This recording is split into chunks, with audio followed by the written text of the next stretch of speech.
Bonjour à tous, aujourd'hui j'ai envie de vous présenter ce que représente pour moi l'hypnose. L'hypnose, c'est un état de conscience modifié. Alors je mets bien conscience en premier parce que pour moi, que ce soit l'hypnose ou d'autres choses, tout au long de la journée, nous vivons des états de conscience modifiés.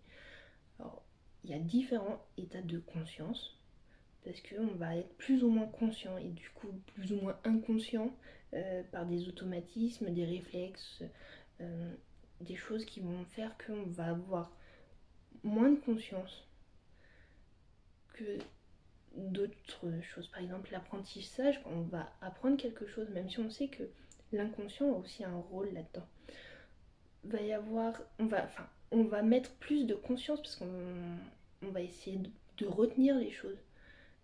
Et, euh, et du coup, à l'inverse, quand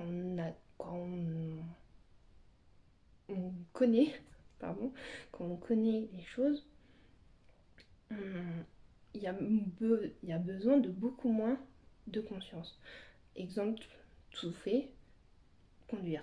Quand on apprend à conduire, on prête beaucoup plus attention à quand on va passer une vitesse, à débrayer, à appuyer sur la pédale d'accélérateur et à l'inverse s'il y a besoin de freiner et tout. On va vraiment être beaucoup plus conscient, ça demande beaucoup plus d'efforts que lorsque ça fait déjà quelques années qu'on conduit et qu'on a l'habitude d'aller d'un point A à un point B, que c'est un trajet qu'on fait régulièrement. Du coup, on va être beaucoup moins conscient. À ce moment-là, on ne va pas réfléchir à quelle vitesse, enfin, à quelle vitesse on est, qu'est-ce qu'il faut faire.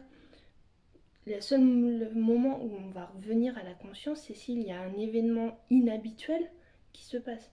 Un accident sur la route, un piéton qui déboule, ou un vélo, que sais-je encore. C'est à ce moment-là où du coup la conscience va upgrader et revenir plus, et on va plus revenir à la conscience que juste avant quand on conduisait, que tout se passait comme d'habitude. Du coup l'hypnose, c'est pareil, c'est un état de conscience qui est modifié, c'est-à-dire que là on est conscient. À part si il y a une suggestion de l'hypno pour dire de faire ce qu'on appelle une amnésie, ou alors parce que ça rappelle des choses trop fortes ou qui ne sont pas encore totalement travaillées. Du coup, l'inconscient va se dire pour l'instant, on garde encore un peu au chaud, on le ressortira un peu plus tard celui-là. Et non, tu ne t'en rappelleras pas. Mais sinon, on est conscient le temps d'une séance d'hypnose. Après, pour ma part, du coup, vu que j'étais en train de vous expliquer pour ma vision d'une séance d'hypnose, l'hypnose c'est un outil à part entière. Et de mon côté, selon les personnes, leur envie et la raison pour laquelle elles viennent consulter, je vais rajouter d'autres outils, comme par exemple la respiration. Il y a plusieurs exercices de respiration que je connais et pratique.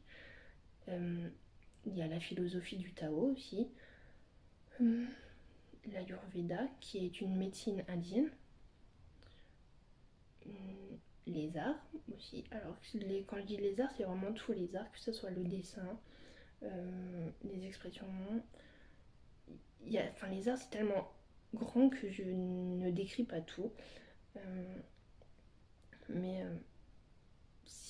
si vous avez l'habitude d'explorer votre partie artistique, alors ça c'est juste à parté, nous avons tous une part artistique, c'est juste qu'on va plus ou moins l'exploiter selon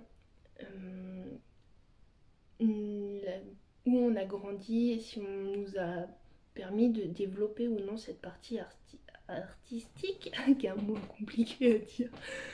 Euh, et du coup, euh, on a tous, et si vous êtes quelqu'un qui avait accès régulièrement à cette partie, par exemple pour la peinture, euh, vous avez, il y a déjà l'image en tête avant de peindre, on sait déjà, il y a déjà tout dans notre tête. Quand c'est, par exemple, moi je pratiquais beaucoup de la danse, il y a une espèce d'harmonie entre les mouvements appris, donc le corps et la musique, ça forme un tout, et du coup on est dans un état de la conscience modifié. Fin de la parenthèse. Donc j'ai dit la respiration, le Tao, l'Ayurveda, les arts. Qu'est-ce qu'il y a d'autre? L'énergétique. Euh, et bien d'autres que je enfin, que je ne sais citer là tout de suite. Et donc du coup, c'est des outils qui sont complémentaires, qui peuvent être utilisés pour certains en dehors de l'hypnose. Mais ensemble, ça fait de très jolis résultats. Donc voilà ce que je voulais vous expliquer. Je vous souhaite une belle journée. Et si vous avez des questions, n'hésitez pas à les mettre en commentaire ou en message.